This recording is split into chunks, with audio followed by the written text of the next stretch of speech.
Episode की शुरुआत में हम देखते हैं कि तानजीरो सोच रहा होता है कि अगर मैंने 12 किजुकी में से किसी का ब्लड एक्सट्रैक्ट कर लिया तो तोमायो नेजुको की मेडिसिन जल्द ही बना लेगी। और तानजीरो इनोस्के की ओर चल पड़ता है और उसे आकर पूछता है कि क्या तुम ठीक हो, तुम्हारा बहुत ब्लड निकल रहा है। तब इनोस्के कहता है पहले मुझे ये बताओ कि तुमने क्या उस राक्षसी को मार दिया। तो तानजीरो कहता है हाँ। और जैसे ही तानजीरो उसके जख्मों के बारे में उसे पूछता है तो वो कहता है कि तुम्हें सिंपैथी दिखाने की जरूरत नहीं है, मैं बिल्कुल ठीक हूँ। तब तानजीरो सोचने लगता है कि यहाँ पर एक डीमंस की फैमिली है और ऊपर से वन ऑफ द 12 किजुकी है। जब मैंने उस राक्षसी को मारा तो मैंने देखा कि वो मरने की भीख मांग रही थी। और यहाँ दूसरी ओर हम जेनित्सु को देखते हैं जिसे किसी चीज ने काट लिया होता है और वो फिर से तानजीरो को ढूंढ रहा होता है। पर तभी जेनित्सु पीछे मुड़कर देखता है तो उसे एक मकड़ी का बच्चा दिखता है जिसे देखकर वो बहुत डर जाता है और वो उससे बचकर भागने लगता है और भागते भागते कहता है कि अगर ये कोई बुरा सपना है तो मैं जल्द से जल्द उठना चाहूँगा।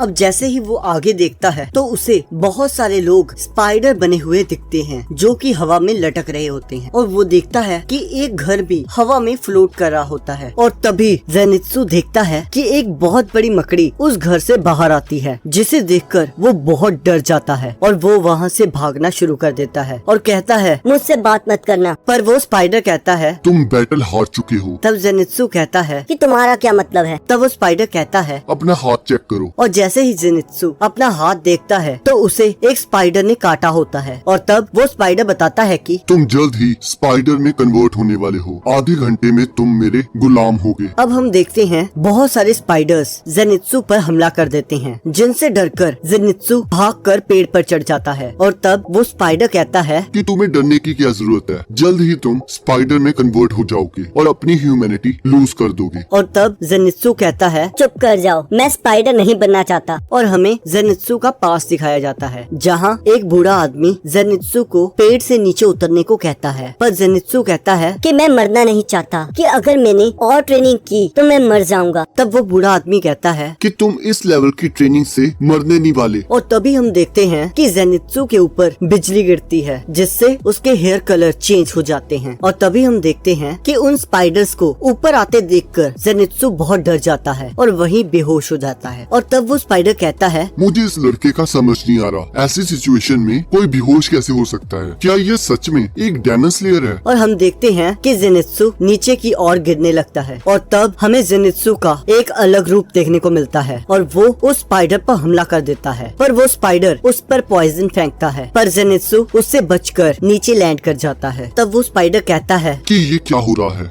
ये लड़का तो बिल्कुल ही बदल गया। तब वो स्पाइडर्स जेनित्सु पर हमला करने लगते हैं पर जेनित्सु उनके हर हमले को डॉज करने लगता है। तब वो स्पाइडर देखता है कि जेनित्सु एक ही टेक्निक को बार बार यूज कर रहा है। तब वो सोचता है कि शायद इसे बस एक ही टेक्निक आती है। और तब हमें दिखाया जाता है कि वो बूढ़ा आदमी उसे कहता है कि तुमने एक टेक्निक सीख ली है और अगर तुमने एक चीज सीख ली है तो उसे पूरी परफेक्शन से करना सीखो। तब जेनित्सु सोचता है कि मास्टर आप पहले मुझसे नाराज थे क्योंकि मैं थंडर ब्रीथिंग की 6 टेक्निक में से बस एक ही सीख पाया। पर आपने कहा था कि कभी कभी रोना भी अच्छा होता है, तुम कभी कभी भाग भी सकते हो, पर तुम कभी हार मत मानना। तुम्हें खुद पर विश्वास रखना होगा और हर चीज परफेक्शन के साथ करना। और तब हम देखते हैं कि सभी स्पाइडर्स उस पर हमला कर देते हैं। तब जेनित्सु सोचता है मेरा कोई नहीं था, किसी को मुझ पर विश्वास नहीं था और ना ही मैं कभी किसी को बचा पाया, पर आपको मुझ पर हमेशा से भरोसा था। मैंने कितनी बार आपसे बचकर भागने की कोशिश की पर आपने हर बार मुझे पकड़ लिया और मुझे कभी अपने से दूर नहीं किया। और हम देखते हैं कि वो सारे स्पाइडर्स जेनित्सु को चारों ओर से घेर लेते हैं पर अचानक ही जेनित्सु अपनी थंडर पावर से उन सभी स्पाइडर्स को अपने आप से दूर कर देता है और हमें जेनित्सु की असली पावर देखने को मिलती है और वो थंडर स्पीड से इधर उधर भागने लगता है और उस स्पाइडर का गला धड़ से अलग कर देता है। ये सब कुछ इतनी जल्दी होता है कि उस स्पाइडर को भी पता नहीं लगता कि उसका गला धड़ से अलग हो चुका है। और वो स्पाइडर कहता है कि क्या मुझे इसी के हाथों मरना था? मुझे यकीन नहीं हो रहा कि मैं एक ऐसे लड़के से हार गया जो जहर के कारण अपने हाथ पैर भी हिला नहीं पा रहा था। और वो जलकर राख हो जाता है। और यहाँ हम देखते हैं कि जेनित्सु उस घर के ऊपर जाकर गिरता है और सोचता है कि मेरा एक ड्रीम है कि मैं बहुत ज्यादा पावरफुल बनूं और बहुत सारे लोगों को बचाऊं, पर ये सब खत्म होने वाला है। और तब हम देखते हैं कि जेनित्सु की स्पैरो किसी को बुलाने के लिए चली जाती है और इधर जेनित्सु को याद आता है कि उसके मास्टर ने कहा था कि कभी हार मत मानना। और वो अपनी ब्रीथिंग टेक्निक से अपने पॉइजन को स्लो करने की कोशिश कोशिश करने लगता है और सोचता है कि मैं इतनी आसानी से नहीं मर सकता, नहीं तो मेरे मास्टर मुझे बहुत मारेंगे और तांजीरो भी मुझ पर चिल्लाएगा। और दूसरी ओर तांजीरो को बिजली कड़कने की आवाज आती है, पर उसे आसमान में बिल्कुल भी बादल दिखाई नहीं देते। तब तांजीरो इनोस्के से पूछता है कि क्या तुम पहाड़ी से नीचे उतरने जा रहे हो? तब इनोस्के कहता है कि मैं ऐसा क्यों करूँगा। तब तांजीरो कहता है कि तुम्हें बहुत ज्यादा चोटें लगी हैं, तुम्हें आराम करना चाहिए। पर तभी वो देखते हैं कि एक राक्षसी उनके सामने आ जाती है और वो उसका पीछा करने लगते हैं। पर अचानक ही वो राक्षसी अपने फादर को आवाज लगाती है और वो राक्षस उन पर हमला कर देता है और कहता है मेरी फैमिली से दूर रहो। और इसी के साथ एपिसोड खत्म हो जाता है। अब अगले एपिसोड का लिंक आपकी स्क्रीन पर आ रहा होगा, आप उस पर क्लिक करके अगले एपिसोड को देख सकते हो।